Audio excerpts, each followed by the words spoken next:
de non-discrimination. Et je sais, d'expérience, que certains d'entre vous ne savent pas ce que ça signifie. Et c'est pourtant quelque chose de très, très important. Nous avons fait hier un exposé sur les droits de l'homme. Eh bien, le principe de non-discrimination est directement en rapport avec cette idéologie des droits de l'homme dont nous avons parlé hier. Nous avons parlé en effet de la difficulté de transformer les droits de l'homme en droits positifs. D'une part, en raison de la détermination des débiteurs de ces droits, d'autre part, en raison de la liste sans cesse grandissante de ces droits, et enfin, en raison du fondement de ces droits. C'est pour pallier tous ces défauts que les juristes ont introduit, à partir de 1945, dans les pays anglo-saxons, et à partir de la fin des années 60 en France, un principe nouveau, celui de la non-discrimination. L'expression non-discrimination apparaît dans les années 50 dans notre vocabulaire, c'est-à-dire, c'est pas un hasard, peu après la Déclaration universelle des droits de l'homme de 1947. N'oublions pas que cette Déclaration des droits de l'homme est une conséquence du nouvel ordre mondial décidé après la victoire de 1945. Victoire qui se traduit par la toute-puissance idéologique de l'individualisme, qu'il soit dans sa version libérale, capitaliste, ou dans sa version marxiste et communiste. Or, dans les pays occidentaux, l'application de l'égalité des droits, au moment où nous parlons, dans les années 45, n'est pas réalisée. Il y a en effet de nombreux pays dans lesquels les principes d'égalité, le principe one man, one vote, le principe de l'égalité des traitements, l'absence de statut, tout ça est encore très présent, notamment aux États-Unis même, avec la ségrégation raciale et l'inégalité dont sont victimes les populations des colonies ou anciennes colonies des pays européens. Et c'est pour ça que les juristes qui ont rédigé ou soutenu la déclaration de 1947 veulent créer un mécanisme juridique pour rendre ces statuts définitivement illégaux. Dans le même temps, on assiste à un principe général de l'économie internationale qui est la libre concurrence. Et ce sont les accords du GATT qui vont être préparés par un certain nombre d'accords, mais qui aboutiront à l'accord solennel de 1957. Le GATT qui a pour but de juger que la protection des frontières par rapport aux marchandises est en soi déjà une anomalie, voire une illégalité.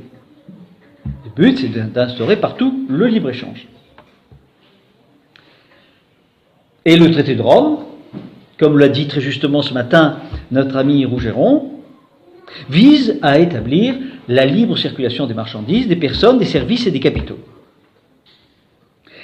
Lorsque les sociétés occidentales se libéralisent ainsi, au cours des années 60, eh bien, les barrières sociales vont être naturellement affaiblies, volontairement affaiblies. Il y a ici une chose qu'il faut que je vous dise, qui est quand même assez parlante, et qui mérite vraiment qu'on s'y attarde, enfin en tout cas qu'on le mentionne et qu'on le garde à l'esprit, c'est que le terme non-discrimination, en anglais non-discrimination, c'est un terme qui ne date pas du tout de 1947, mais qui est bien antérieur, qui date du XVIIe siècle, mais qui désigne tout autre chose.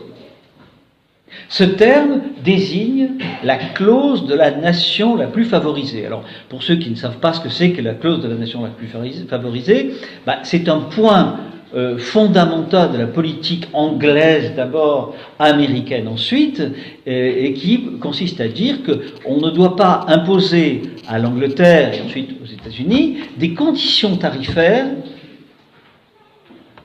moins bonnes qu'à un autre pays. La clause de la nation favorisée, ça veut dire que les anglo-saxons ont toujours cherché à obtenir dans leur relation avec un pays d'avoir des conditions douanières qui soient au moins égales à celles de la nation la plus favorisée, c'est-à-dire la nation qui avait les meilleurs tarifs douaniers. C'est quand même pas un hasard, et ça me paraît très intéressant quand même, de voir que ce terme qui est désigné au départ pour parler de la circulation des marchandises va être étendu aux personnes. Voilà quelque chose, je ne dis pas que c'est un scoop, mais c'est quelque chose qui est ignoré de la grande majorité des gens. Hein.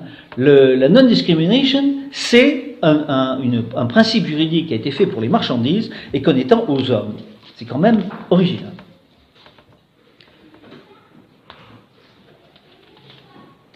C'est la conjonction entre le développement de l'égalité des droits et celui du libéralisme économique et social qui amène donc la généralisation de la concurrence entre les individus. Et c'est dans le cadre que certains groupes se trouveront désavantagés par rapport aux autres en raison de leur origine, sexe, religion, etc. On dira donc qu'ils sont victimes de discrimination, tel est le texte de ces lois dont je vous parle. Il faut bien comprendre ce que signifie ce principe de non-discrimination. Ça ne signifie nullement léser un groupe. La non-discrimination, c'est l'engagement, non pas à ne pas léser un groupe, mais ne pas léser les membres du groupe. La non-discrimination ne s'adresse qu'aux individus. Pourquoi ? Parce que pour les rédacteurs de ces textes, les groupes n'existent pas, tout simplement.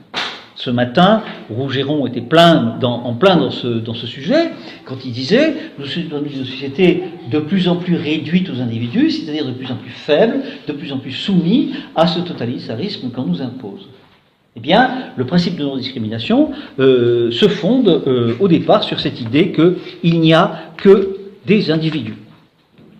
Donc la discrimination est, pour ce principe juridique, une violation du principe d'égalité. Nous voyons donc à l'œuvre les deux principes qui sont à la base de la transformation révolutionnaire de la société, qui a commencé, à trouver une application dans les faits à partir de la Révolution française et qui se poursuit sous nos yeux. C'est-à-dire, les deux principes sont l'individualisme et l'égalitarisme. Et ces deux principes sont également à la base des droits de l'homme dont nous avons parlé hier. En France, ce principe de non-discrimination a été reconnu et contenu explicitement pour la première fois dans la loi Pleven qui date de 1973. Rappelons que cette loi a été votée à l'unanimité par les députés et les sénateurs. Et tout le monde tenait à ce que cette loi soit votée à l'unanimité, parce qu'évidemment, ça implique quelque chose, un caractère totalement indiscutable. Personne ne s'est levé pour critiquer cette loi.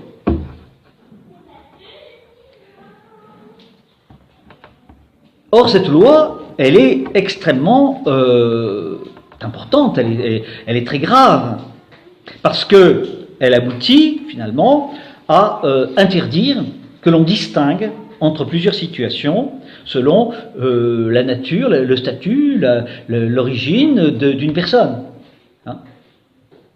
Alors, lorsque la loi est parue, moi j'étais déjà là, j'ai été à l'AF, et Pujol a fait paraître un article dans Aspect de la France, dans lequel il disait « Cette loi est critiquable parce que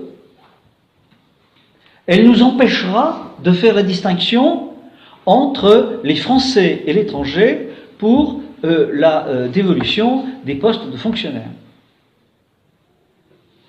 Moi, je suis allé voir Pujol, j'ai dit à Pujol, écoute Pierre, je ne sais pas si tu te rends compte, mais tu es en train de passer à côté de la question parce que cette loi, elle a pour effet de bien d'autres choses. Elle a des effets infiniment plus graves que ça. Elle a pour effet de détruire tout comportement de protection d'un groupe social. Et Pierre Pujol m'a répondu, oui bien sûr, mais on ne peut pas s'y opposer parce que sinon on va apparaître comme des racistes. Je vous dire à quel point on est piégé depuis pas mal de temps, hein, déjà. Bon. Et c'est vrai que cette loi qui interdit toute discrimination en raison de l'origine, de l'ethnie, de la race, du sexe, de la famille, de la nationalité, de la région, du lieu de naissance, elle a pour effet de s'opposer à toute protection du groupe. Alors, nous allons rentrer un peu plus dans le détail de ces lois. La notion de discrimination, appréhendée du point de vue de l'individu, ne semble s'appliquer qu'à des situations particulières. Mais en fait, elle a pour but d'abord de faire disparaître et de rendre totalement illégales, si je puis dire, les lois qui établissent des statuts. Chaque fois que vous établissez un statut sur un certain type de personne, eh bien, vous allez à l'encontre du principe de non-discrimination. Puisque lorsque vous avez un groupe qui est établi sur la base d'une longue histoire, d'une tradition, d'un passé commun, etc., ce groupe va être rapidement contraint à disparaître ou à s'adapter. Je prends un exemple. Bon, je fais partie d'un cercle qui est le plus vieux cercle de France, puisqu'il a été fondé en 1828 par Talleyrand, et qui s'appelle l'Union. Bon. Eh bien, l'Union est régulièrement visitée par des gens qui viennent regarder les noms des gens qui adhèrent à l'Union, et ils viennent vérifier qu'il y a bien un quota de juifs, d'africains, de musulmans. Et puis, last but not least, c'est un club qui est réservé aux hommes, et bien entendu, il va à l'encontre du principe de non-discrimination, puisque les femmes ne peuvent pas y rentrer. Donc vous voyez, là, il y a une contrainte qui est exercée sur un groupe qui est condamné à mort. Pourtant c'est un groupe volontaire, on adhère à ce club, mais il n'a pas le droit d'établir un statut. On ne doit pas se fonder sur le statut des gens. Si on s'en tient à la discrimination telle qu'elle est définie par la loi, l'idée de discrimination légale n'a donc pas de sens. Ça a des conséquences très importantes. C'est que, par exemple, prenons un exemple très concret qui appartient à la France d'aujourd'hui, l'immigration. Vous avez des hommes politiques qui, de droite d'habitude, qui vous disent oui, on ne peut pas être contre l'immigration, mais il faut être pour l'immigration choisie. N'est-ce pas? L'immigration choisie, c'est absolument impossible. C'est totalement illégal. Parce que toutes les lois et les traités que la France a signés et rédigés empêchent de choisir. Parce que choisir, c'est discriminer. Et si vous discriminez entre les divers candidats à l'entrée sur le territoire, ben, vous n'êtes pas en accord avec la loi. Et il faut comprendre que ce principe de non-discrimination a été étendu logiquement à tout ce qui n'est pas volontaire. Tout ce qui n'est pas le fruit de la volonté et ne peut pas être discriminé, ne peut pas être considéré comme une raison de discriminer quelqu'un. Nous revenons à ce principe individualiste. La société ne connaît que des individus. Les individus sont libres de leur destin, ils sont libres de leur identité, ils sont libres de déterminer non seulement leur durabilité, mais qui ils vont être.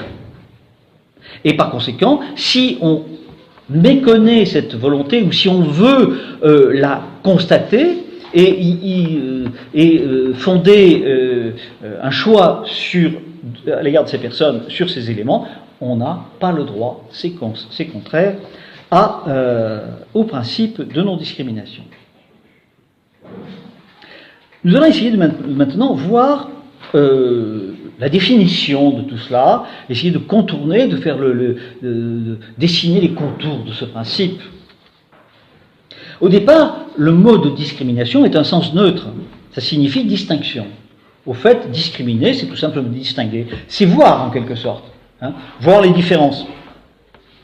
Mais à partir du moment où l'on parle d'une question sociale comme celle-là, il a pris une connotation péjorative, car on distingue, oui, mais on distingue de façon injuste et illégitime, puisque on distingue à partir d'éléments qui ne sont pas volontaires. Là encore, c'est le sens anglo-saxon qui a pris le pas sur le sens français. Et il faut bien voir que cette vision des choses, elle a pour but d'imposer ce qu'on appelle un réquisite, c'est-à-dire une obligation, un impératif d'aveuglement. Vous ne devez pas voir la différence. La différence, peut-être qu'elle existe, on va affirmer qu'elle n'existe pas, mais si vous la voyez, vous êtes en faute. Alors, comme je vous l'ai dit, exactement comme pour les droits de l'homme, il y a une extension indéfinie du principe.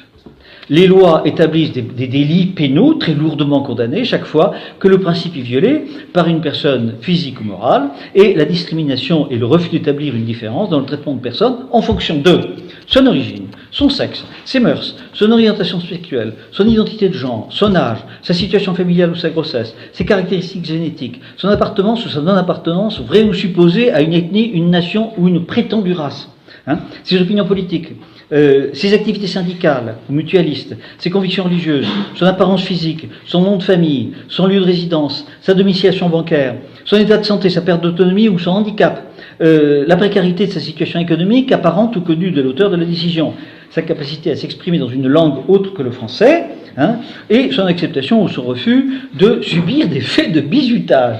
Vous voyez, c'est vraiment un inventaire à l'après-vert. Mais bien sûr, il faut bien voir que c'est quand même assez invraisemblable. On ne peut pas discriminer par rapport à son sexe. S'il s'agit d'être l'héroïne d'un conte de fées, si il y a des mâles puissants qui se présentent, il va être difficile pour eux d'exercer ce rôle, mais c'est quand même interdit. Vous connaissez cette fameuse caricature où on voit une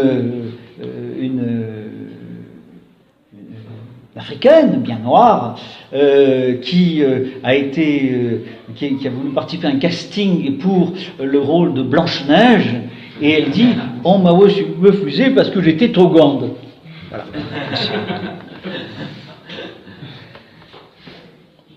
Alors, autre chose qu'il faut remarquer dans ce principe, c'est que les mesures de discrimination peuvent être directes ou indirectes. On parle de discrimination directe chaque fois qu'une personne est traitée de manière moins favorable qu'une autre dans une situation favorable ou comparable, et selon des critères non objectifs, alors que la discrimination indirecte concerne des dispositions qui sont apparemment neutres, mais qui sont susceptibles d'entraîner un désavantage. Ça va très loin, vous voyez ? Si on vous demande, par exemple, dans une épreuve de culture générale, de parler de Corneille, eh bien, on va estimer que c'est une discrimination parce que toute une catégorie de gens n'ont jamais entendu parler de Corneille et que, par conséquent, ils doivent avoir le droit de concourir et d'avoir le poste. De même, vous avez des gens qui ont gagné leur procès contre une école catholique parce que ils étaient musulmans et on les avait refusés à ce titre. L'inverse n'est pas vrai d'ailleurs, je veux dire. Mais bon.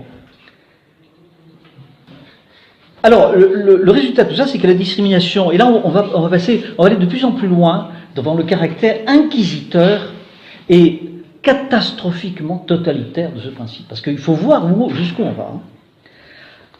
La discrimination est un délit qui peut être sans auteur, dans le cadre d'une discrimination indirecte, Mais ce peut être aussi une infraction sans victime. Hein? Parce qu'une personne qui dit à l'avance, moi, dans ma boîte, j'engagerai jamais d'arabe, par exemple. Il n'a rien fait, il a simplement parlé. Il a dit, mais en disant cela, il commet déjà un délit et risque d'être condamné. Quelques observations.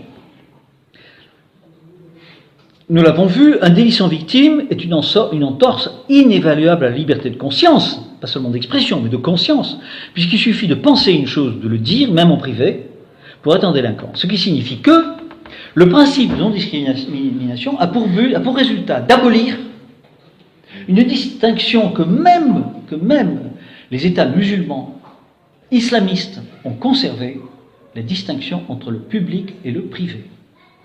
Dans les États, moi j'ai vécu à Riyad dans des États islamistes, avec un islamisme extrêmement rigoureux, eh bien, l'islam reconnaît la distinction entre le privé et le public. Ce qu'on fait en privé n'est pas punissable au même degré que ce qui est fait en public.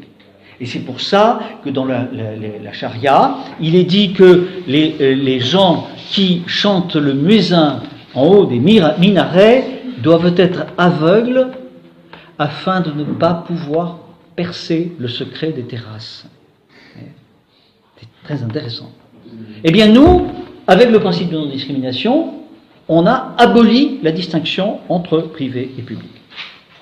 Et il s'agit en effet d'une incrimination d'ordre quasi religieux. Alors, pour conclure, deux choses sur cette partie du contour de la non-discrimination. Cette législation n'a pas du tout besoin, elle n'a pas pour but d'établir des règles stables. Ça, c'est très important à comprendre.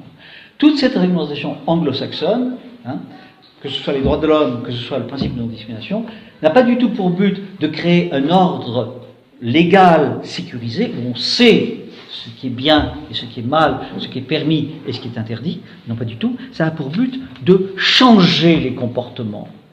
Et par conséquent, elle est nécessairement évolutive et sans objectifs finaux. Et elles ont pour but de changer les mentalités dans ce qu'elles ont de plus profond. Exemple, la théorie du genre, qui, tout ça ayant pour but d'arriver à un déracinement. Le but, c'est le déracinement. Et ce matin, Roger nous parlait de la langue. La langue est un critère de discrimination et il faut que la langue change pour permettre l'application de ce principe. Alors, critique du principe maintenant. Eh bien, il y a une critique fondamentale, qui est, à mon avis, la plus évidente et la plus indiscutable. Par nous ou par ceux d'en face, parce que c'est une évidence. C'est que ce principe ne connaît pas de limite. Et l'absence de limite générale contient naturellement en germe de terribles abus. Car il est évident que dans cet exposé, je n'ai pas pour but de vous dire que la discrimination doit se trouver partout. Bien sûr que non. Il y a des domaines dans lesquels la discrimination ne doit pas avoir sa place. Eh bien, je dirais par exemple la science. Si je dis telle personne a fait un discours, a fait une analyse, un rapport scientifique sur tel sujet, mais elle appartient à telle ethnie ou à telle race ou n'importe quoi, donc je le mets de côté, c'est inacceptable. C'est tout à fait contraire à l'épistémologie européenne telle qu'elle a été conçue par les Grecs. Un discours vaut pour ce qu'il est, pas pour la personne qui le fait. Même si il est permis, comme le dit Nietzsche, de poser la question qui parle et tout. Mais ceci, c'est une correction, c'est une observation qui permet d'induire, de rechercher, mais pas de condamner définitivement quelqu'un à propos, parce qu'il émet une opinion en tant que juif, en tant que français, en tant qu'allemand, n'importe quoi. Deuxième chose, l'esprit de corps. L'esprit de corps, par définition, quand vous avez un corps, dans un corps, il y a des pairs. Et les pairs, ils doivent obéir aux mêmes règles. Si je suis officier et que je décide, chaque fois qu'il y a une bataille, d'envoyer les gens qui sont de telle ou telle ethnie devant pour qu'ils se fassent tuer à la place des autres, ben, il est évident que je ne remplis pas mon rôle et je risque, avec raison, de me faire tirer dans le dos au premier moment venu par les uns ou les autres. De même, l'enseignement. Si je suis professeur et que je donne de sales notes à tous les gens qui ne sont pas de ma famille ou qui ne sont pas de mon ethnie ou de ma religion ou je ne sais pas quoi, eh bien, je fais un sale boulot parce que l'enseignement, par définition, c'est sa nature. Hein. L'université, il s'adresse aux gens, à leur intellect et on n'a pas le droit de faire ça. Mais le problème, c'est que le principe de non-discrimination s'applique partout, même dans les domaines qui sont tout naturellement des domaines protégés par la discrimination. C'est donc, à travers ce principe, la notion traditionnelle du droit, qui est le droit commun et l'exception, font totalement défaut. Et comme je vous l'ai dit tout à l'heure, la distinction entre le privé et le public est totalement abolie. À la limite, eh bien, vous n'avez pas le droit de préférer vos enfants aux autres, hein, puisque vous faites une discrimination qui n'est pas fondée sur la volonté. Hein. Et ça, je dois dire que les États nordiques, certains États nordiques ont compris le problème. Hein. Paradoxalement, les Norvégiens, qui ne sont pas considérés comme étant des esprits très fins, eh bien, ils ont apporté un amendement à la Constitution norvégienne en disant attention, le principe de non-discrimination, on l'applique dans le public, on ne peut pas l'appliquer dans la vie privée. C'est fondamental. Hein. Bon. Donc, il faut en conclure que telle qu'elle est, cette législation anti-discrimination institue une guerre à mort contre toute société naturelle reçue. Une guerre à mort. Car, au terme de cette loi, une communauté naturelle ne peut survivre qu'en se transformant en une communauté de volonté. La Gemeinschaft, comme disent les Allemands, ne peut survivre qu'en se transformant en Gesellschaft. La distinction entre les deux, la Gemeinschaft c'est société naturelle, hein, et la Gesellschaft c'est une société qui est issue du contrat de la volonté individuelle. Il en découle qu'aucune latitude n'est laissée aux politiques pour la conservation de la société dont il a la garde. Et du point de vue du droit actuel, il s'agit de protéger les individus contre tous les groupes. Donc on peut dire que ce principe envahit totalement le champ du politique et le paralyse. Alors, absence de limite du champ d'application de ces droits, mais également absence de limite des titulaires des droits ainsi sacralisés. Eh bien, les critères de cet aveuglement volontaire que je vous ai décrit, c'est qu'il va se multiplier à l'infini. Hein. Ce qui fait que les droits des majorités, eh bien, ces droits sont sans cesse rognés et diminués. Et en cela, on peut dire que l'application de la législation anti-discrimination, c'est déjà de la discrimination positive. Pourquoi ? Pour une raison très simple. C'est que quand vous dites vous n'avez pas le droit de discriminer sur un groupe, vous n'avez pas le droit de refuser un musulman dans une école catholique, par exemple, eh bien, compte tenu du fait que les catholiques sont, en principe, la majorité en France, eh bien, les musulmans qui vont interdire à des professeurs catholiques d'aller dans une institution musulmane, ils ne seront pas sanctionnés de la même façon parce qu'ils appartiennent à une minorité, n'est-ce pas ? Et on n'a jamais vu une école juive dans laquelle on va reprocher, par exemple, de ne pas avoir accepté des goïms pour apprendre l'hébreu. Hein ? C'est comme ça.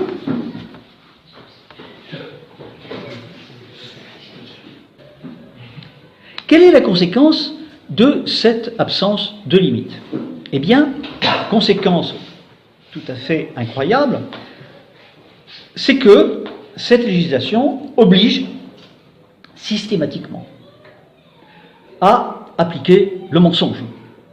Le mensonge est indispensable. Si on veut échapper à la législation, on est obligé de mentir. Hein.